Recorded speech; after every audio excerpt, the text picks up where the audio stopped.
Hello everyone, it is Jess and FC here, and we're delighted to be back with our third episode of Chatter Overflow. Thank you so much for joining us on YouTube Live. Today we are covering Cybersecurity 101. Obviously, like we could spend hours on this, and we've got half an hour, so we're just going to kind of pick some stuff to go through. But if you have any questions and you want to ask, any comments you want to make, put them in chat and we'll see what we can get through, or maybe we'll come back to them another episode. But share your questions, and in the meantime we'll just cover some foundational concepts and terms and try to bring them to life a little bit. Okay. So when we were talking about doing this episode, we said a good place to start might actually be with explaining why we have the name Chatter Overflow for this series, because we talked about what to call this series a little bit, and it's a play on words we came up with, so maybe FC can explain. So Chatter Overflow comes from a play on words of buffer overflow, which is a type of vulnerability which takes advantage of a lack of memory or a lack of bounds on memory.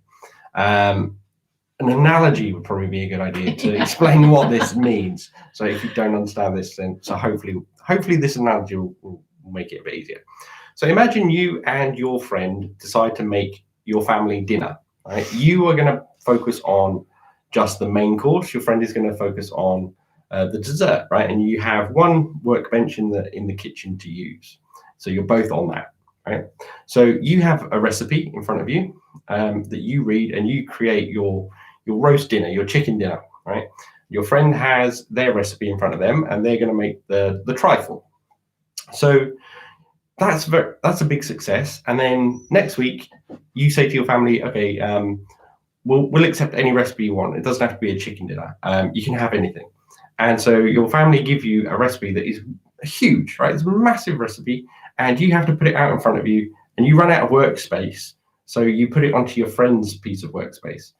Now, at some point, your friend starts to make the Yorkshire puddings instead of part of the trifle. So that's kind of what a buffer overflow is. You've taken in so much data on your side that it's spilt over into another process, and that is now being run. So that is what chicken dinners have to do with Chatter Overflow. Yeah. So yeah, Chatter Overflow is basically we have a little bound of when we're supposed to speak, and then we just carry on going past that. So we overflow with the chat. Yeah, because we do tend to chat a lot. We're trying to stick to times on this. Yeah. We'll see how we do today. Well, that's just the title in the second. Yeah. So that's buffer overflow. That's one of I don't know how many, a million different concepts and terms when it comes to cybersecurity. And I know when I started out in the industry, nearly 10 years ago, it was overwhelming. Every day I was taking notes of things to Google and research and understand. And that's great. That's what I think draws lots of us to this industry, because there's so much to learn. But honestly, we all know, it can be overwhelming. So there's different ways that you can kind of structure learning about cybersecurity, and particularly when you're sort of starting with some of the foundations.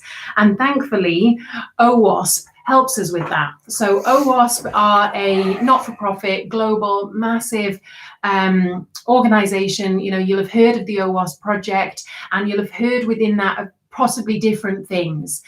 For example, one of the most famous things is the OWASP Top 10, which essentially is a list of the top 10 vulnerabilities, or really groups of vulnerabilities, that they publish periodically. The first one, I think, was published in 2003.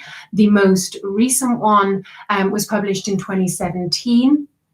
And they're really helpful for being able to understand vulnerabilities and being able to structure some of your learning. So what we're going to do is go through just a few. We're not going to cover the whole top 10, but we're going to cover just a few of them. And then we recommend that you might want to go away and read up more on the OWASP Top 10 if you haven't already. While we're doing that, it's great to see a couple of people commenting in chat. If you do have comments or questions, please do feel free to share them. So I'm going to start in terms of the OWASP Top 10 with one of the biggest, which is injection and injection flaws. Now, obviously, this covers, maybe not obviously, this covers a lot of stuff. For example, cross-site scripting. I'll talk about that later. FC can cover that one in a bit.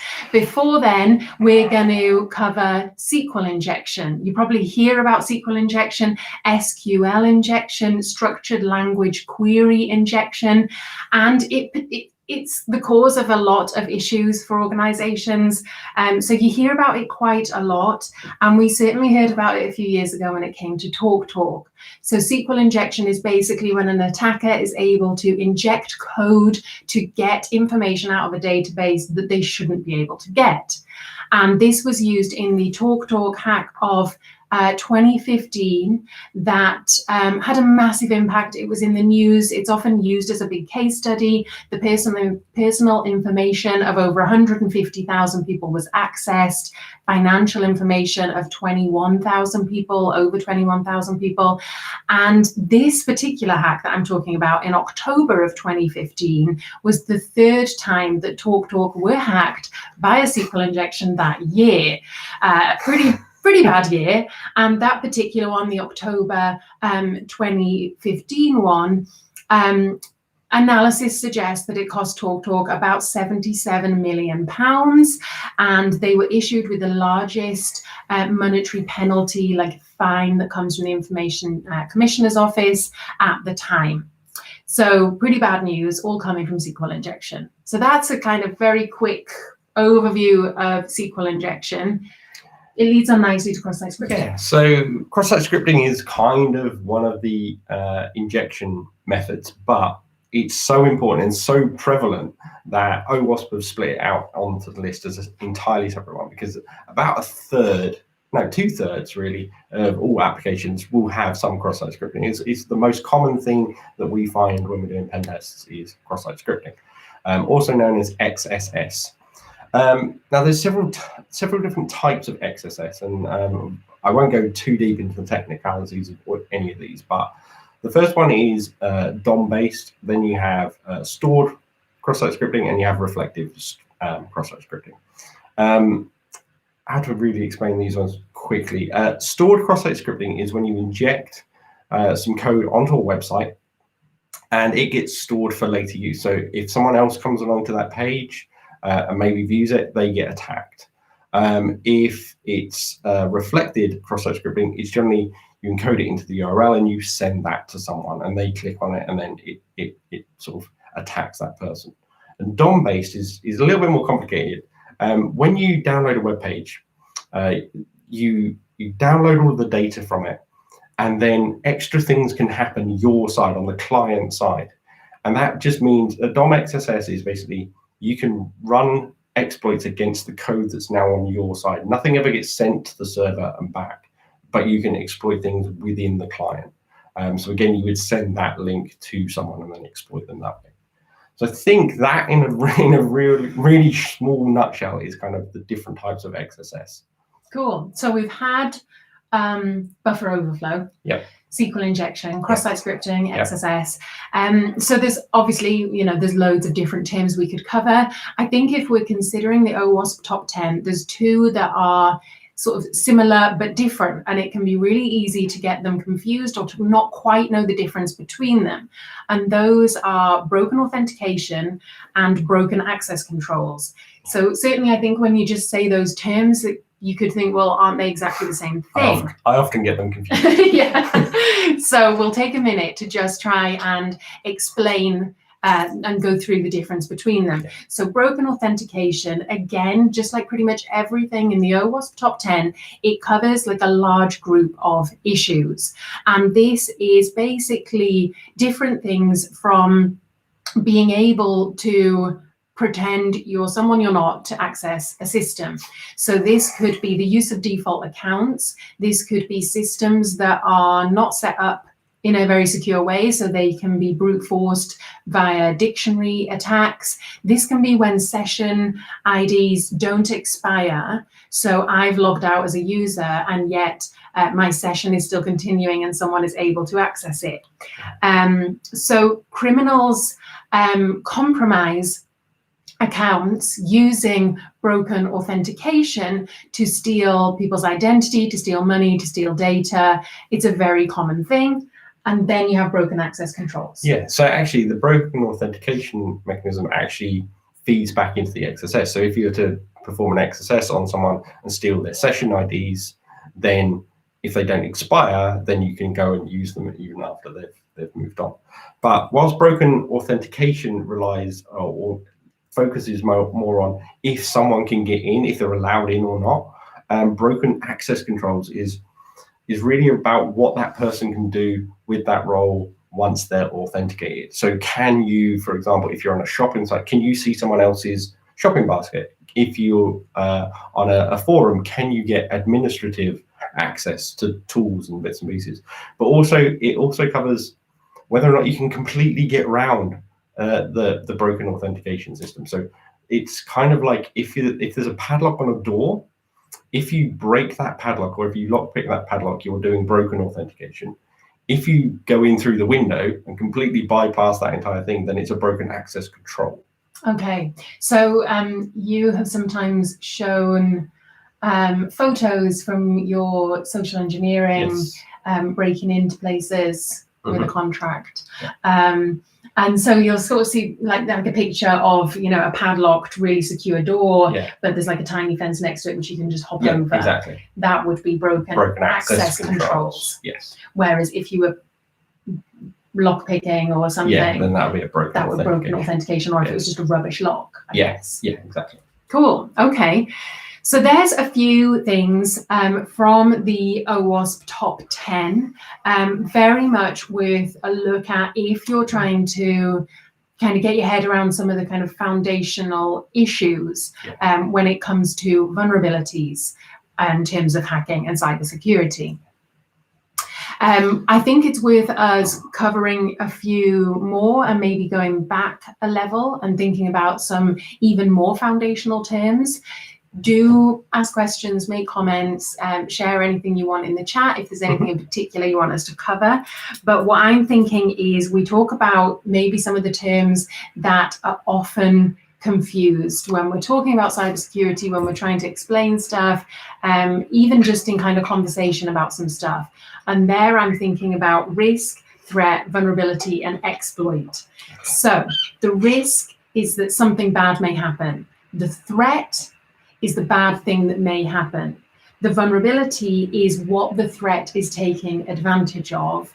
And the exploit is the mechanism that is taking advantage of the vulnerability. That's the most succinct version of that I've ever heard. Thanks. I had to just have a little look at my notes because it's easy to get those words muddled up, and even in saying them, you're like, okay, well, there's all these different ways. So a great way of understanding it is with an analogy.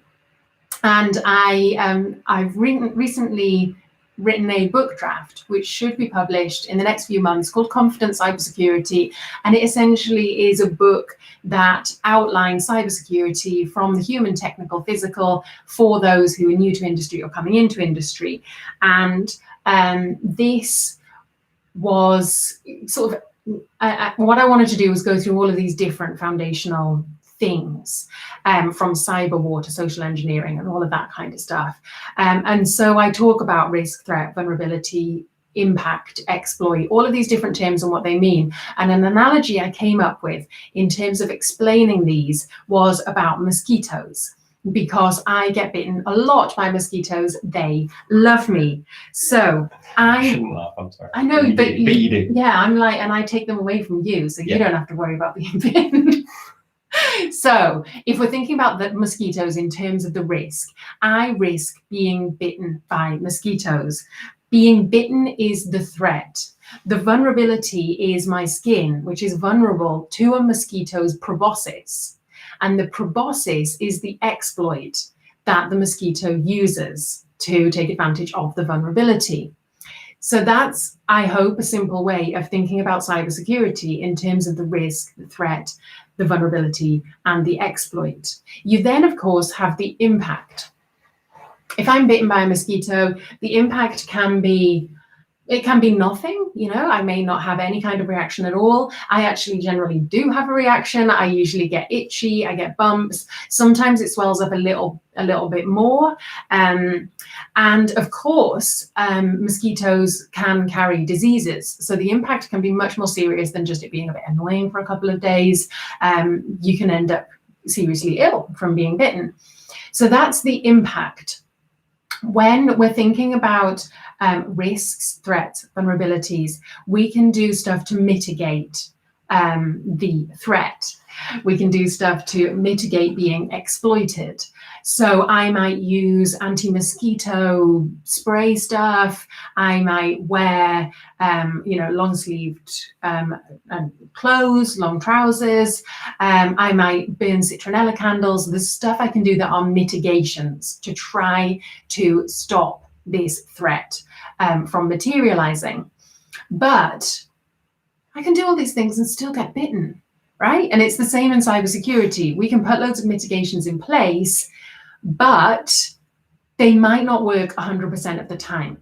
So when you work in cybersecurity, one thing you're doing is, either you're an attacker, you're simulating attacks, or you're working on defense, and you might be putting mitigations in place, or you might be planning for, okay, if those mitigations do not protect from everything and the worst happens, what can I do then? So, for example, the mosquito thing, I might have cream or lotions that stop me from being so itchy. One trick I've learned is to heat up a teaspoon and put that on the bite. So different things to prepare yourself for how you're going to react. Yeah, actually, there's a really good analogy somewhere in one of our trips.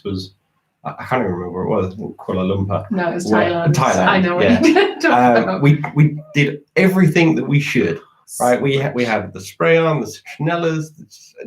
We even had a net over the bed, a mosquito net. And we got to bed, and we suddenly realised there was mosquitoes in the net with us. It didn't matter what we tried; they had already got inside. That's basically an insider threat. It's an insider threat. Yeah, you do everything you can, and you build this wall/net around you, and you think, great, we're protected in here. But we weren't. But what if the mosquito is inside the net? What if you've got a malicious insider inside your organization? So I guess that shows like layered defense. Because actually there was a mosquito in there, but I don't think we got bitten. And I think because we had done the spray and we had the candles, but I don't know. But if you have a layered defense, it means that actually it's like they have to get through all the different levels at the different points to be able to actually bite you or steal your data. I'm not sure if the analogy is still because someone broken down something like that. But I don't know. I think it makes sense. What else should we talk about? One thing I think we could talk about, unless we've got any questions coming through, feel free to send them in. But if not, we could think about segmentation. Segmentation, that comes actually from the layered defense. Yeah, the layered defense. So segmentation is when you instigate a boundary between two areas, right? So if you had a computer network that was just completely flat, and we've seen this, a lot of companies still do this, everything on one network, if an attacker finds a vulnerability in one small area, say your website, and gets in, then they have complete control. They can go anywhere in that network. And because it's flat, they can touch HR, they can touch IT, they can touch finance, whoever. If you are doing segmentation within your network, there's a barrier between them. So HR can't speak to the finance department. Finance can't speak to the web development team. Generally, the web development team are the ones that are causing all the issues. I know. Don't listen to him, devs.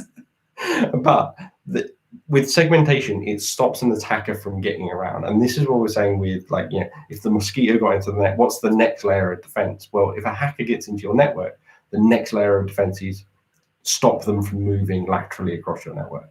So segmentation is really important. It's like one of the biggest things that you can do to improve the security of your company or your network at home, whatever it is. If you've got a home network, you should have a segregated network for guests that come in, so they're not touching the same things that you do. Can we move on for a second from mosquitoes for me to talk about a bee in my bonnet?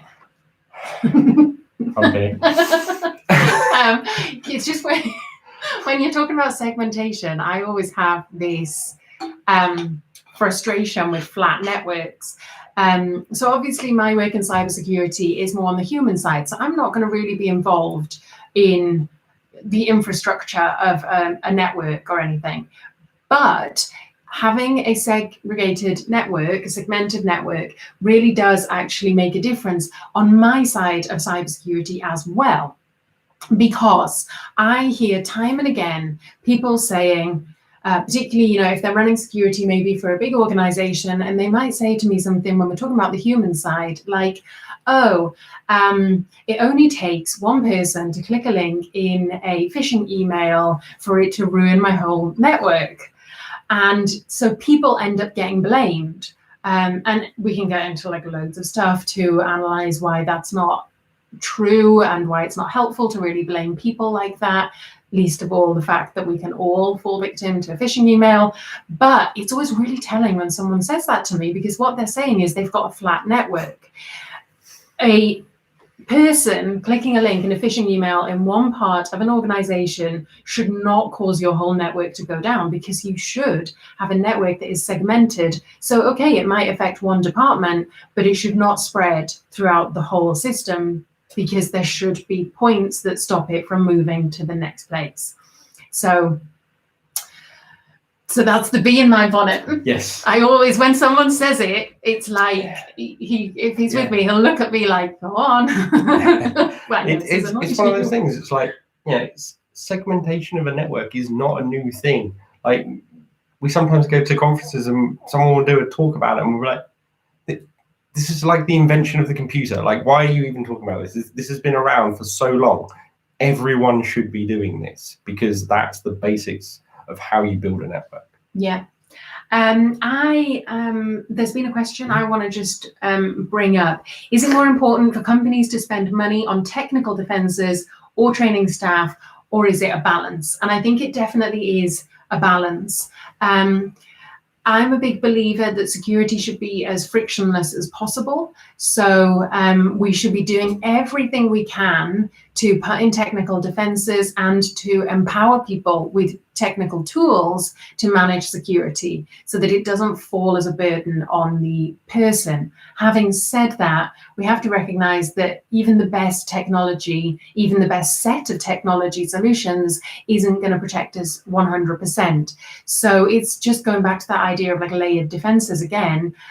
We must make sure that we empower people with awareness raising training that is focused on positive behaviors and building cultures in organizations that are positive, empowering, that encourage people to ask questions and say when they have a problem with security.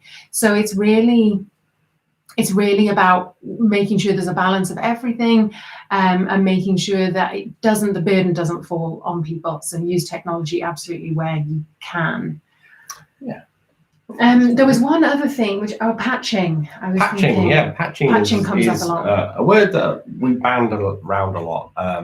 You should have patched this, you should have patched that, especially critical infrastructure should be patched, blah blah blah. We see this a lot in media. Patching. So first of all, what is patching, right? So when you release a piece of software, it's not going to be perfect, right? No matter how much you spend on it, how well you do on it, because new vulnerabilities are discovered every day. So a patch is a way of injecting more code into that piece of software to fix those vulnerabilities, right? So it's kind of like fixing a tire that's got a slow hole on it whilst you're still driving, right? So sometimes you can't keep the car going, you have to pull over to one side, which is why you have to reboot the machine so that all the software can be fixed and then you can carry on. Patching is really difficult, and it's really difficult to get right. Now, Microsoft, for example, release a patch every Tuesday. Patch Tuesday is very famous, so that's when all of the patches get rolled out. But you need to do some due diligence as to whether or not that patch is going to break other stuff. So sometimes companies will delay patching on certain software because they'll be like, no, we need to test it, because if we patch it and it breaks, say, for example, the ability to add more patches, then we're not going to do it. Or it might take down a website, or might take down a critical piece of hardware or software. And then you get into the situations where you have, say, the NHS, for example. They get told they must patch everything. But the trouble is, some of these devices, some of these machines that they have, cost millions, right? You can't just replace them. And maybe the company that's built it is now defunct, is now out of date, it no longer exists. So nobody's creating patches for that machine, but they can't replace it because it costs far too much money. So that's where the segmentation comes in again. You have to put controls around the things that you can't always patch. It's not always as easy as just say, just patch it and get it fixed, because there may not be a way to do that. So that's my thing on patching anyway. Someone asked, like, should you segregate the C-suite? Yes. Should the CEO have access to everything? Yeah. Well, it's a good question. So I don't even know how to answer that one really. I would say yes. They should have the same access controls on them as everyone else. Yeah, they shouldn't have access to everything. They should have access controls. They should know everything about everything. I do. Well, the company. The CEO ultimately is responsible for the organization, but should they have access to everything, every piece of data in the organization? Yeah, no. There should be access controls for everyone. Of course, it can be difficult for a CEO to know that and to accept that. But that's part of helping a leader understand about cybersecurity. And it's also part of the kind of culture. I think you've got a really strong and healthy culture around cybersecurity in an organization when you have leadership that understand, actually, I don't want access to everything. I might be the CEO, but I don't want access to everything because I shouldn't have access to everything. And, you should be controlling it in this way that you are. Just like when you have a CEO that wears their identity badge or, whatever, while they're walking around, they're showing that they understand that security actually applies to everyone. The rules apply to them just as much as anyone else. Yeah, they're definitely not above the rules of everything. And one horrible example I can give of this is there was a CEO of a company we were working with years ago. He was taking a box of stuff out of the office, and the security guard said, "What's in the box?" And the CEO was like, "I'm the CEO. Sod off. Like, I'm taking the stuff out." Now, he should have been stopped. He should have been asked what was in the box, but because he thought he was above the security rules, he ended up firing the security guard because he thought that I'm above the rules. It doesn't apply to me, but it actually does. It should be driven from the top down, that they are the ones that are held responsible. Yeah, leadership should be saying, "Thank you for asking that. That's great. Here's what's in the box." Yeah. That's a really positive culture. Yeah. So we're basically coming up to the end of time. We're going to not chat overflow. Thank you so much for joining us. We really appreciate it. We hope you're enjoying Chatter Overflow, and we are going to be back in 3 weeks' time. The next episode on the 21st of July at 1:30 again here in the UK. Let us know if there's something in particular you'd like us to talk about. If you have any questions, if you want us to focus on anything in particular, then feel free to let us know in the comments here. Feel free to let us know on Twitter. Be great to have you subscribe if you haven't already to our YouTube channel. Be great to have you follow us. And feel free to contact us kind of with questions or anything. Yeah, sorry if we didn't get to any of the questions. We'll try and get to them next time. Yeah. And we've got a really nice video on YouTube that we shared last week where we asked a bunch of cybersecurity professionals for their top tips on getting into cybersecurity as an industry. So if you're just starting out or you want your first job in cybersecurity, check it out. It's brilliant. There's loads of great tips in it. So it's a really fun thing to have a look at. Have a look at the OWASP Top 10 and, read up on some of the stuff we've spoken about. Huge thank you to Mads the mod, as always, for supporting us behind the scenes. Absolutely brilliant. And to everyone else for joining us. Exactly. That was my first thank you, wasn't it? That was my first thank you. I wasn't listening. But it's worth a double thank you. Yes, Thanks for joining us. Look forward to seeing you next time. And Mads has just posted a link to the top tips video. So check it out and go on our blog page if you're trying to get into the industry. There's a great article that Madeline wrote herself with loads of resources and tips. So it's a great thing to have a look at. Subscribe to our YouTube, follow us on Twitter, follow us on LinkedIn, keep in touch. Thank Thanks you everyone. very much. Thank you. Bye. Bye-bye.